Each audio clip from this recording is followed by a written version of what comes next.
Hello and thank you for joining us on this fresh episode of the BIG7 Stories on Wells Television right here on YouTube. The BIG7 Stories is the program where we take you through the top 7 stories that made the rounds in Nigeria, in Africa, and most importantly across the world for this week. Too many things are happening in Nigeria, from the north to the south and to the east, especially as we prepare for the 2027 general elections. Too many activities, from Oyo with Governor Seyi Makinde's declaration to become the president of Nigeria, to Alhaji Atiku Abubakar, Rotimi Amechi, picking up forms of nominations and the likes, and most importantly to the conflicts going on in the APC. You will definitely get to enjoy the top 7 of the stories that you have missed for the week.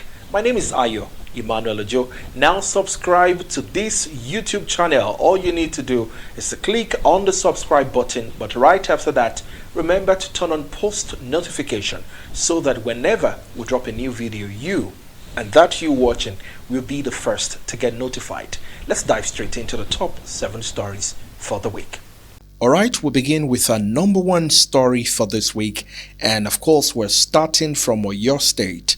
Governor Seyi Makinde has officially declared his intention to contest the 2027 presidential election, marking a major shift in Nigeria's opposition politics ahead of the next general elections. Makinde made the declaration during a joint mega rally organized by the People's Democratic Party (PDP) and the Allied People's Movement at Makbo Hall in Ibadan, Oyo State. Now addressing supporters at the rally, the governor said Nigeria's current situation continues to worsen, with many citizens struggling daily under harsh economic realities. According to him, government officials' responsibility for improving the welfare of Nigerians have failed in their responsibility, leaving citizens frustrated and uncertain about the country's future. Makinde stated that the time had come to reset Nigeria, officially announcing his ambition to become the president of the Federal Republic of Nigeria. Therefore today, Oluseyi Makinde, FNSC, announce my candidacy for the position of the President of Federal Republic of Nigeria.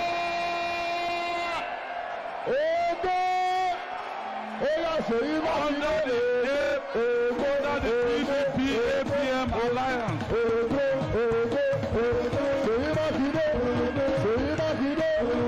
The governor also dismissed claims that opposition parties in the country cannot work together. He insisted that the opposition movement goes beyond political powers and represents ordinary Nigerians seeking change. And as part of the political alignment ahead of the elections, Makinde also announced a formal alliance between the PDP faction in Oyo State and the Allied People's Movement. He explained that the partnership would allow both parties to field candidates across elected positions during the 2027 elections. The alliance of People's Democratic Party and the Allied People's Movement. This handshake will allow us field candidates at all levels. We will field candidates from top to bottom. We will field candidates from presidency to state assembly and everything in between. Session of whether this is valid at the national level is a very big one. Nyesom Wike, the FCT minister, also gave his own response to all of that happened in Oyo State on Thursday. Remember that at the Supreme Court, the other faction, different from the faction of Seyi Makinde, won in court. Now, the question is Governor Seyi Makinde moving entirely to the APM? Of course, it's clear that he cannot be the presidential candidate for the PDP. What exactly is going on here? Is Governor Seyi Makinde's ambition or declaration a joke? I'd like to hear from you in the comment section. We move on to number 2 story for the week. The former Vice President, Alhaji Atiku Abubakar and the former Minister of Transportation, Rotimi Amechi, have officially submitted their presidential nomination forms at the national headquarters of the African Democratic Congress in Abuja, intensifying political realignment ahead of the 2027 general elections.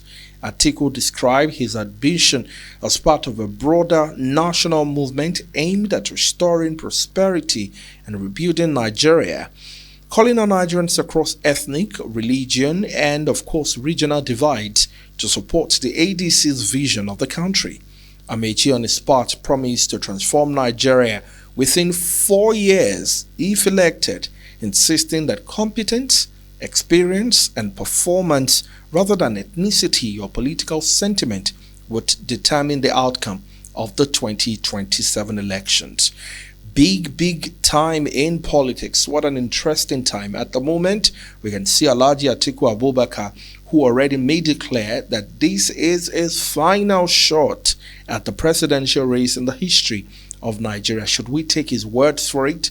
Let's keep our fingers crossed. But with Rotimi Amechi in the pool right there at the ADC, what is the future for either Alhaji Atiku Abubakar or for Rotimi Amechi? Or would it be a president or vice president affair?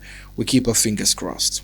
Now moving on to number 3 on the Big 7 stories. Fresh tension has erupted within the ruling All Progressives Congress APC ahead of its 2027 primary elections, as disagreement over candidate selection, consensus arrangement, and alleged imposition of aspirants continue to divide party members across several states. President Bola Tinubu appealed to party leaders and aspirants to avoid do-or-die politics, urging members to conduct themselves peacefully and protect the unity of the party during the primaries. Now the situation even became worse and heated in Oyo State when angry APC members staged a protest at the party secretariat over an alleged attempt to impose candidates ahead of them in the primaries. In Oyo State right here, we have the former Minister of Power, who is also contesting to be the governor of the state, Chief Adebayo Adelabu, Honorable Sharafaddin Ali, who is currently a sitting senator, and well, we don't know whether to call him Oba Sharafaddin Ali. He's also running, and some other, strong political big names in Oyo State. And so, whether consensus would work here or not, nobody knows. But from what we can see and around the activities that happened at the state secretariat of the APC, it feels like the All Progressives Congress may have swallowed more than it can chew. Remember that as a political party, they have more than 30 governors in their camp. And how many states do we have in Nigeria, which includes the FCT? That's 36. Now it feels like the regular Nollywood star-studded with some of the greatest names in one project. And eventually you see viewers telling you, the story is so watery. Is that the case of the APC right now? Let's keep our fingers crossed and see where all of this is heading to. Now moving on to number 4, a fresh controversy has erupted at the University of Oyo Teaching Hospital after a senior medical professor accused operatives of the Economic and Financial Crimes Commission (EFCC) of assaulting hospital workers and forcefully attempting to arrest him over an alleged fake medical report. Professor Elliot, a consultant, cardiologist, surgeon, and deputy chairman of the Medical Advisory Committee at the hospital, alleged that the incident happened while he was handling an EFCC request to verify a medical report linked to a suspect standing trial. Now, speaking during a press conference, Ekper said he had resumed work after an officially approved trip outside of Akwa Ibom State when he was assigned to review the document alongside his regular clinical and teaching responsibilities. According to him, after examining the report with the head of internal medicine, it was discovered that the doctor whose name appeared on the document was not a member of the department, raising suspicion that the report was fake. EPA said he immediately prepared a draft response to the EFCC confirming that the report did not originate from the hospital.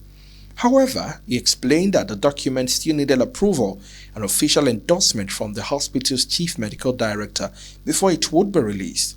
The professor alleged that EFCC operatives initially visited his office to collect the response but later returned with another armed man and informed him that he was under arrest. And then he insisted that he neither issued nor signed the report and questioned why he was being detained over a document already identified as fake. Further claimed that the operative refused to allow him speak to his colleagues or answer phone calls before dragging him out of the office towards their vehicle.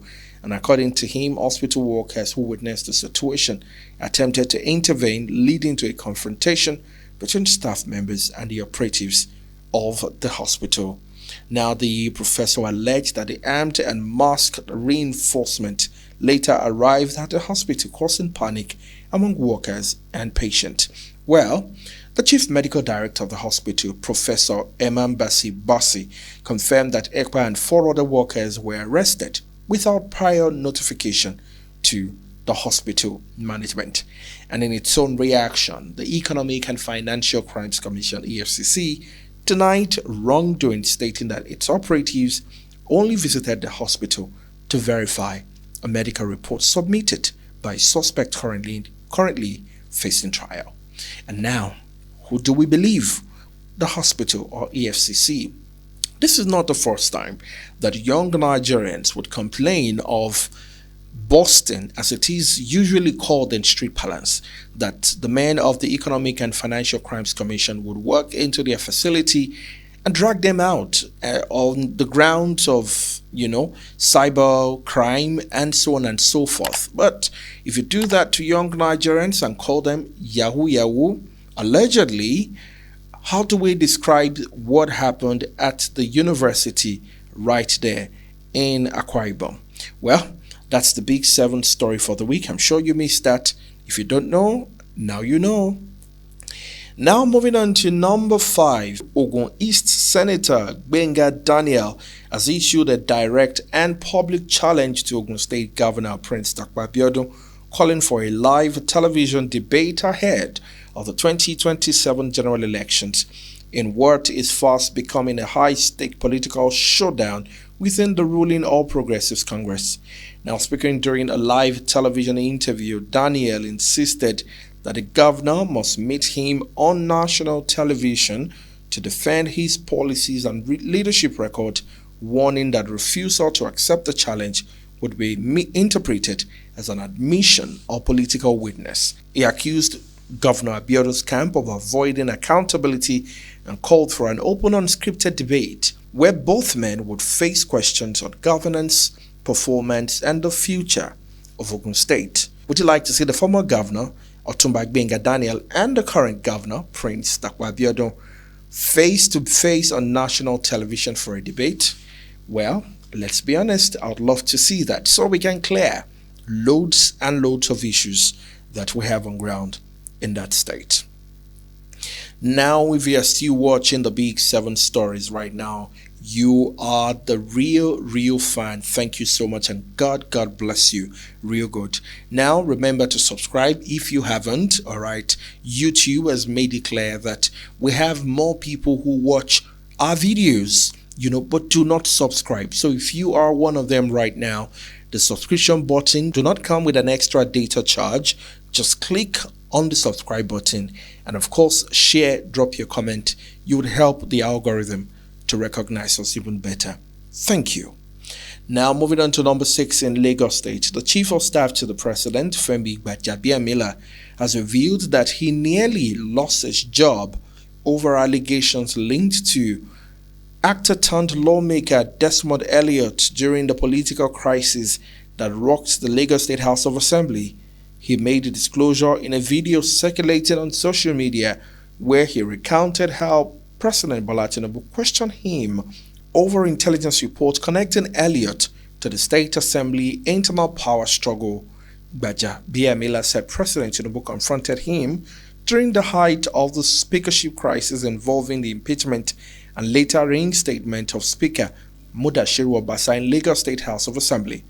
According to him, he defended Elliot, insisting he was not involved in any destabilizing activity, while also saying he later contacted the lawmaker to address the allegation raised against him. The Chief of Staff disclosed that the Department of State Security, the DSS, reportedly contacted him again, linking his name to an unfolding political tension in the state.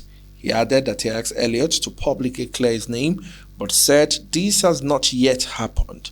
The incident occurred amid a broader leadership tussle in the Lagos State House of Assembly that triggered weak political tension with Obasa, where Obasa was eventually reinstated as the Speaker of the state.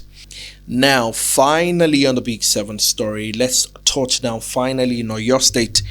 In Oyo State, tension within the APC boiled over in Ibadan as aggrieved members stormed the party secretariat at Okiado in protest against alleged imposition of candidate ahead of the 2027 election.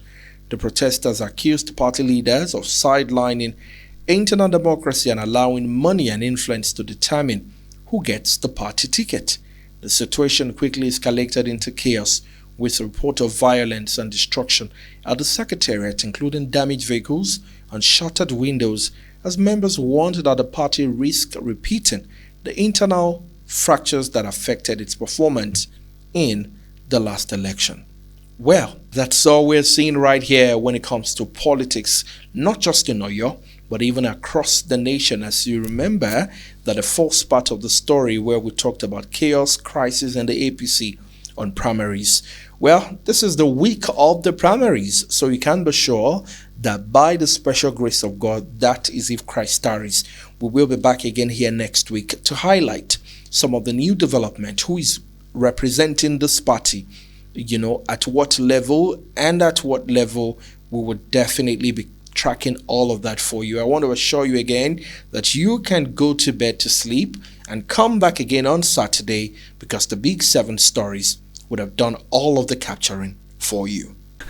That's a lot, right? But don't worry. That's my job, to keep tab and track some of the biggest stories for you. And so we will be back again next week.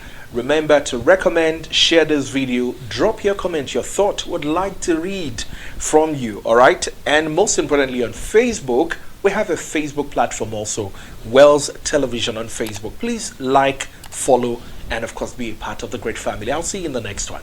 Bye for now.